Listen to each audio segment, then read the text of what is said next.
Welcome to the backyard. My name is Cosmo, and if I can cook, so can you. Let's see what we're cooking today. Today's cook is going to be all about ribs. Pork, spare ribs. Got these up at Costco today. I'm going to do one on the Traeger, one on the kettle, one in the oven. And now it's time to crack one open and let's cook. Let's cut this package open and see what we have to work with.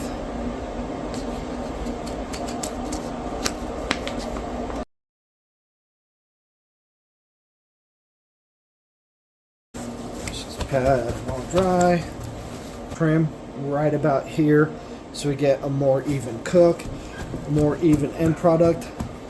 Just start hacking away the fatty pieces, all the bits that we're not going to eat. Trim some of this fat off. A lot of it is this weird, ugly looking fat that's not going to render very well, so it's going to go down and trim off this whole piece here. The membrane. Some people leave it on, some people take it off. Do whatever you want. I'm not too worried about them. But I'm going to get to cleaning up the rest of them. We'll see you when it's time to season. As far as seasonings go, we got a few options. For the ones on the Traeger, I'm going to follow Matt Pittman's recipe from Meat Church. We're going to hit it with Honey Hog Barbecue, then Honey Hog Hot. A little bit of sweet, a little bit of spice. For the ones that we're doing on the Weber kettle, we're going to go with some Diamond Crystal Kosher Salt, some 16 mesh black pepper. You can find this at chudsbarbecue.com. Mr. Brandley Robinson, huge shout out, buddy. Thanks for the inspiration. And good old garlic powder, and I don't have that much left, so we're going to use whatever we got left here. So we're going to start off with the Honey Hog Barbecue. This is a great seasoning. It goes really good with pork, fantastic on ribs. It just adds a nice sweet flavor. You can go fairly liberal with this.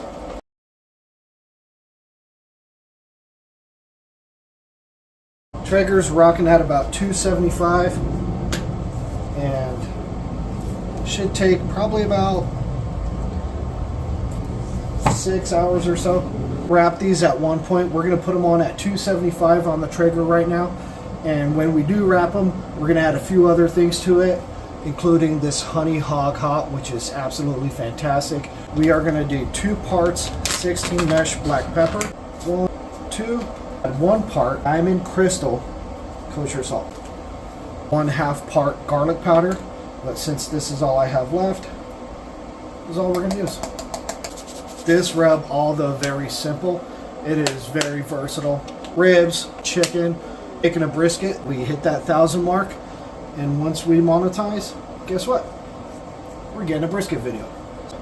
Please do me a favor, if you've stuck around this long, go ahead and subscribe.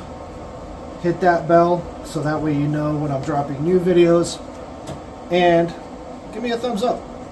So I have set up the Weber with the slow and sear. I have all my charcoal on this side. I've blocked this side off, this grate, with aluminum foil to make all the air come through the slow and sear. And what we're going to do is called the snake method. We're going to light a fire on this side here, and in theory that's going to slowly burn and trickle over, allowing for nice consistent heat. And now let's prep our ribs for the oven. I'm just going to give these a little dusting. We're going to do a little rice wine vinegar right in the bottom. We're going to just wrap these up in foil. These ribs will essentially steam in that vinegar, in all that moisture, and they are just going to be fall off the bone tender. Put these in at 350 for 75 minutes. Into the oven they go. It has been about an hour. 3 spritz of apple cider vinegar. Let's make a sauce. We're going to use a Japanese barbecue sauce. Pick this up at my local supermarket. Just going to give a nice heavy squeeze in there. Nice big pinch, I'd say maybe about 2 tablespoons of brown sugar. A Texas Pete Sriracha, about a good tablespoon of that. Some ginger, a little palate cleansing flavor. Onion powder, because onion powder just goes good with everything. A little bit of chili flake if it's gonna go with some local honey. Probably about a tablespoon and a half. Wasabi hot sauce, heat, flavor. To thin everything out, we're gonna add classic soy sauce. Very good flavor. The sake.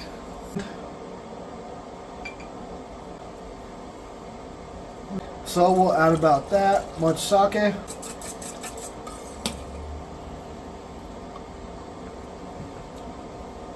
That is fantastic. So these just came out of the oven. They are piping hot. Not going to look very good right now, but we will baste them with that sauce we just made. Bite. So stick around. So let's baste up.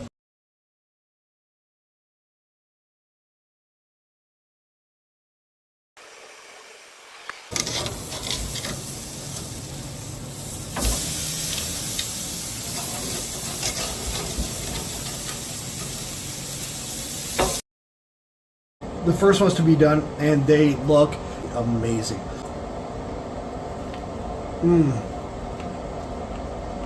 All you need is a grill and an oven, and you can make amazing, amazing ribs. Our Texas style ribs, they have stalled out.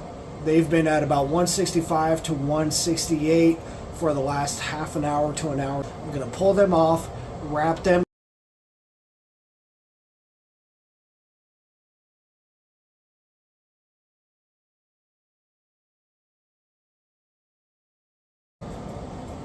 So I've got some aluminum foil laid down.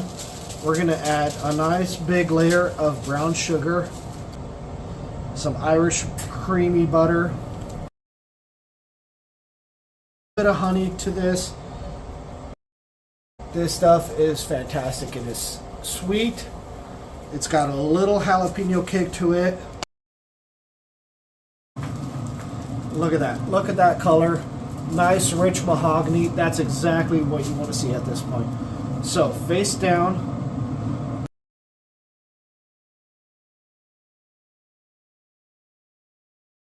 Our second set of ribs are done.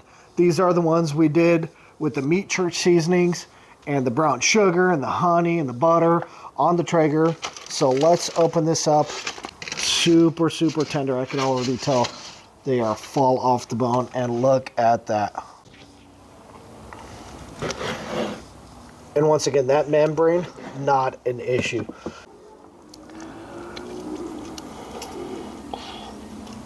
Oh,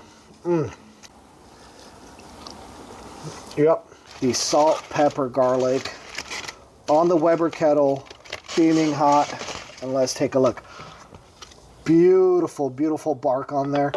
They have a little crisp to the touch. They smell amazing. Nope, went the wrong way. There we go. Let's have a bite.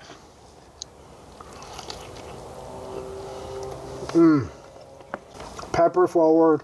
You can really taste the meat. The seasoning is a beautiful complement. It just really helps the flavor forward. So try these cooks. If you like this video, give me a thumbs up. Don't forget to subscribe. We'll see you guys on the next one. We'll see you in the backyard. And until next time, get out there, cook. Let me know what you want to see me cook next. Peace, everybody.